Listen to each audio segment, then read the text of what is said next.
Saya sekarang tidak terutama sekali berbicara sebagai presiden mandataris, tidak sebagai presiden perdana menteri, tidak sebagai presiden panglima tertinggi. Saya berbicara di sini sebagai penyambung lidah rakyat Indonesia.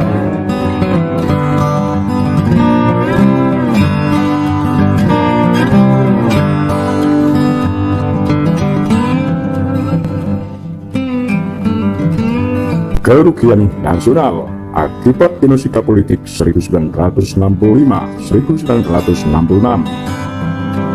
Melihat lebih luas peristiwa G30S 1965 dan huru hara 1965-1966, menghindari sindrom miopik dan parokial, ada dua arus besar tafsiran dalam perdebatan sejarah ehwal peristiwa 1965. Kelompok penafsir pertama berpendapat peristiwa penculikan dan pembunuhan para Jenderal Angkatan Darat 1 Oktober 1965 adalah puncak kekejaman PKI dalam sejarah politik Indonesia pasca kemerdekaan.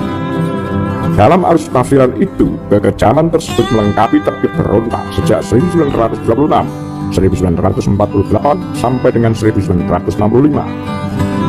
Buku Tragedi Nasional Percobaan Grup G30S PKI di Indonesia 1978 karya Nugroho Noto Susanto dan Ismail Saleh, dan buku putih terbitan Sekretariat Negara Republik Indonesia Gerakan 30 September, latar belakang, aksi dan penuntasannya, terbit 1994, mewakili narasi kelompok penafsir pertama.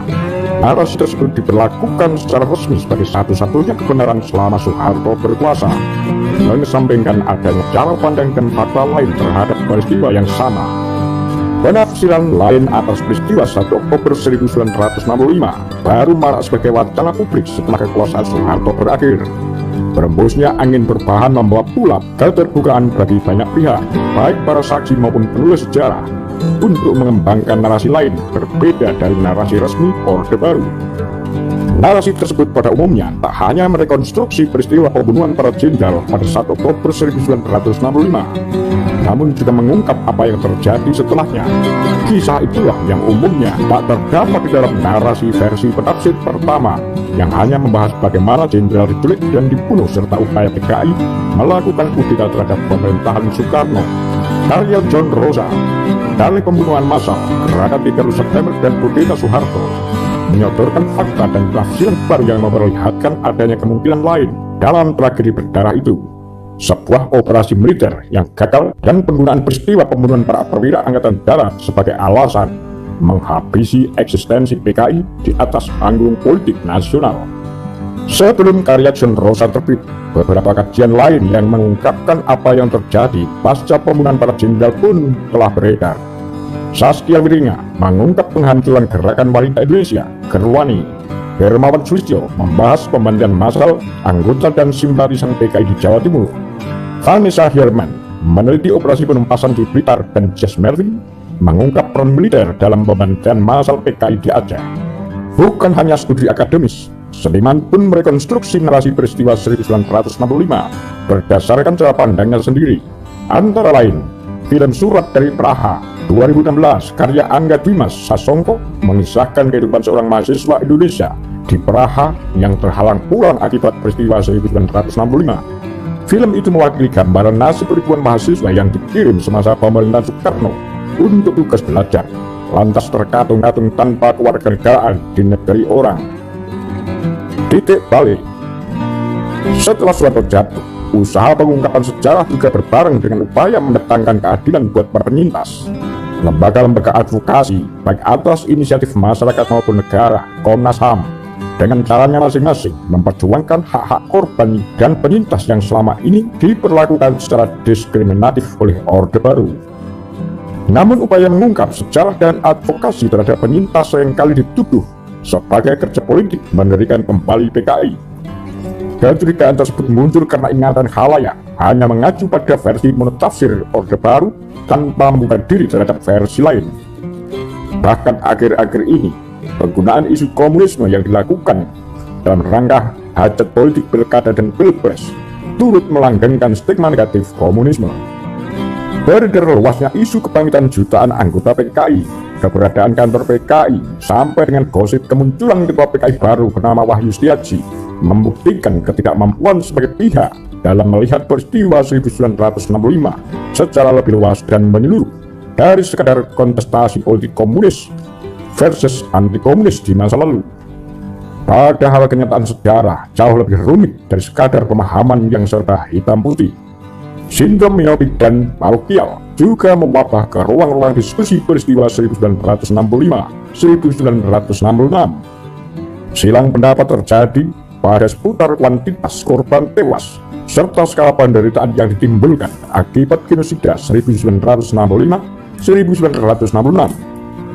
Sementara itu, banyak pula kalangan yang mewajarkan tindakan kekerasan kepada anggota dan simpatisan PKI sebagai balasan setimpal atas apa yang mereka lakukan kepada para korban peristiwa G30S 1965. Negara yang diharapkan bertanggung jawab atas kegagalan melindungi warganya dalam peristiwa genosida 1965-1966 terlihat kikuk menghadapi tuduhan telah berpihak pada PKI, alih-alih menjadi awal langkah mendatangkan keadilan bagi para korban dan penyintas peristiwa 1965. Simposium yang diselenggarakan pemerintah pada 18 sampai dengan 19 April 2016 lalu malah menuai reaksi keras dan kini tak jelas lagi kelanjutannya. Kerugian nasional yang ditimbulkan dari berbagai temuan tentang peristiwa 1 Oktober 1965 dan genosida 1965-1966, ternyata skala peristiwa serta dampaknya jauh lebih besar dari yang pernah diduga. Tak hanya menghilangkan nyawa 6 perwira tinggi, 1 perwira pertama, 2 perwira menengah di Yogyakarta, Angkatan Darat dan putri kecil seorang jenderal, tapi juga menyebabkan tewasnya ratusan ribu anggota dan simpatisan PKI, puluhan ribu orang ditahan tanpa pengadilan. Banyak keluarga tercerai-berai kehilangan kesempatan membesarkan anak-anak mereka secara layak, dan banyak pemuda kehilangan kesempatan memainkan peranan penting di masa depannya.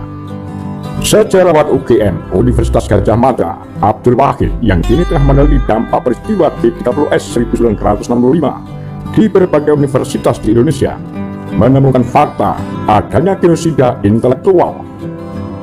Dari 10 kampus yang ditelitinya diperoleh data sekitar 299 dosen dan 3.464 mahasiswa ditahan, hilang atau bahkan tewas sehingga berhenti dari kegiatan belajar mengajarnya.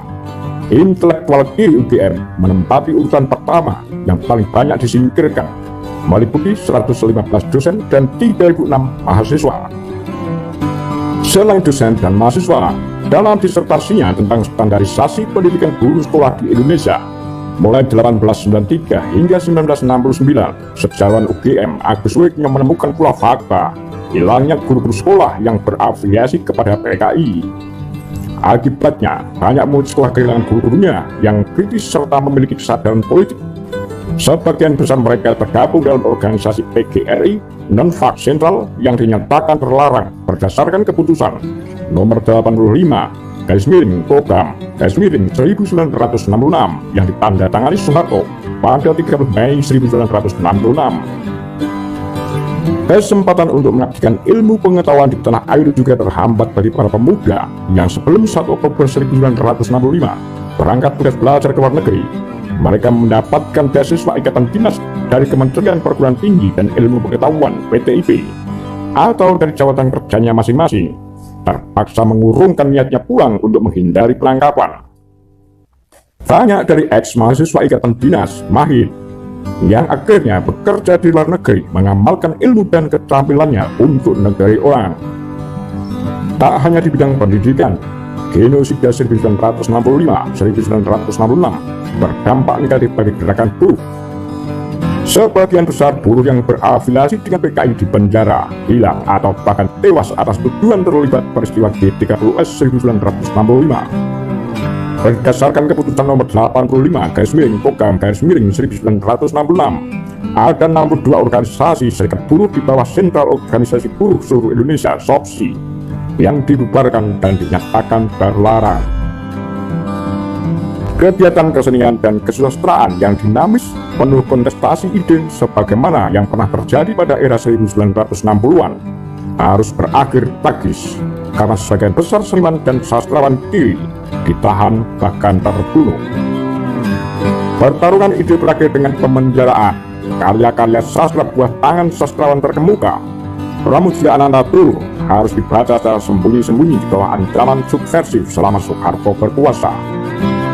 Penumpasan kaum intelektual, pegawai dan buruh yang berafiliasi dengan PKI dan pemerintahan Soekarno ternyata berdampak pula pada berhentinya beberapa proyek-proyek pemerintah, antara lain Komando Pelaksana Proyek Industri Penerbangan, Kopelapik, embrio industri kedirgantalan nasional, berhenti beroperasi karena turbulensi politik 1965. Pemimpin Kopelapik, Korwet Karta Adireja, ditangkap dan rencana mendirikan industri penerbangan nasional yang kuat dan mandiri di era Soekarno batal. Proyek roket nasional, wujud nyata pengembangan ilmu pengetahuan dan keperluan militer, pun sempat berhenti akibat huru-hara politik 1965. Sejak 1961, pemerintah Soekarno bekerjasama dengan Uni Soviet mengembangkan teknologi roket dan pada 1962 membentuk proyek roket ilmiah dan militer awal prima melibatkan Angkatan Udara Republik Indonesia (AURI) dengan IPB pada 14 Agustus 1964. Proyek itu berhasil menguji coba peluncuran roket di Pameopeo, sekaligus menjadikan Indonesia negara kedua di Asia Afrika setelah Jepang yang berhasil mengembangkan teknologi rudal. Pemberangusan intelektual kiri, penangkapan massa guru, pembungkaman gerakan buruh dan berhentinya proyek-proyek pengembangan ilmu pengetahuan dan teknologi berdampak besar bagi nasib bangsa Indonesia hingga dewasa ini.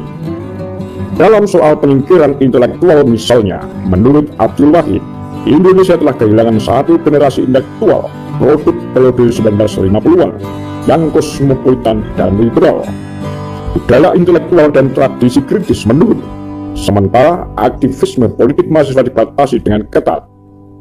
Teori-teori kiri dalam ilmu sosial, terutama teori Marxis, ditinggalkan dan buku-buku literatur yang membahas teori-teori kiri menghilang dari perpustakaan kampus.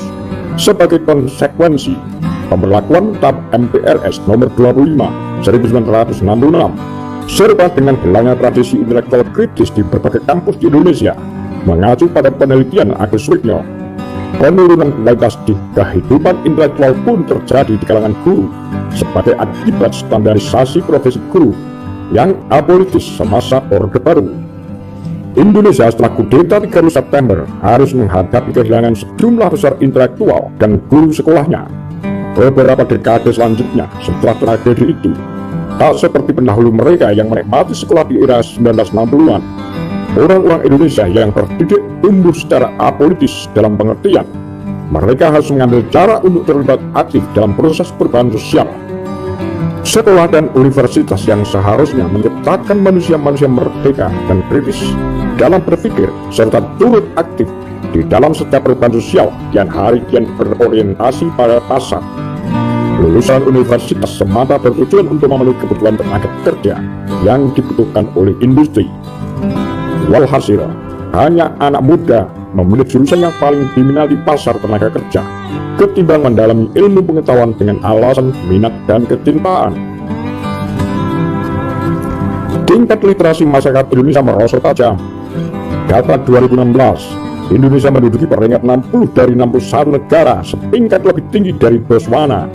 Kesusahan bukan menu utama bacaan anak sekolah. Karya-karya Pramudia Anantatur yang menjadi bacaan bagi siswa sekolah di Malaysia, Australia, Amerika Serikat, dan Belanda justru dilarang di negeri sendiri. Yudhoyono KS dalam Pengantar Sejarah Sastra Indonesia terbit 2007. Bahkan karya-karya Hamka, sastrawan rival kaum kiri, lebih banyak dibaca anak sekolah di Malaysia dan Singapura ketimbang di Indonesia. Gerakan buruh yang sebelum 30 September 1965 menjadi generator perubahan sosial masyarakat dan mengubah relasi buruh majikan menjadi lebih berkeadilan harus berubah di bawah era Soeharto. Menurut riset, rasif di kalangan buruh Papua dibanding beliau, organisasi buruh semasa Orde Baru dikontrol dan dikuasai oleh orang-orang kepanjangan tangan pemerintah. Daya tawar gerakan buruh tumpul di hadapan pemilik modal dan penguasa. Dari berbagai gambaran itu, peristiwa 1 Oktober 1965 dan genosida 1965-1966 memiliki dampak yang lebih luas terhadap kehidupan bangsa Indonesia secara umum, melampaui sekat-sekat kelompok politik yang bertikai dalam periode berdarah itu. Tradisi berpikir logis, rasional, sebagai syarat supremasi sains, produk dari pemikiran kritis, tergantikan oleh nilai-nilai sempit yang tak berorientasi pada kemajuan bangsa serta berwawasan keduniawian. Rangkaian peristiwa berdarah pada periode 1965-1966 jauh lebih layak disebut sebagai kerugian nasional ketimbang kerugian satu dua kelompok. Kerugian itu belum lagi memasuki aspek finansial yang telah dikeluarkan oleh negara untuk membiayai berbagai proyek pendidikan dan pengembangan teknologi sebelum 30 September 1965. Melihat fakta-fakta yang ada, seyogianya kini tak perlu lagi mencemaskan usaha pengungkapan sejarah teori kelam itu sebagai indikasi kebangkitan komunisme, karena sejatinya seluruh elemen bangsa ini, baik yang ada di kiri maupun yang kanan, juga mengalami kerugian besar akibat genosida politik 1965-1966 yang telah menyebabkan jarak panjang bagi setiap usaha untuk membawa bangsa Indonesia lebih maju dari masa sebelumnya. Demikian pura-pura tagar Lambe Sundel.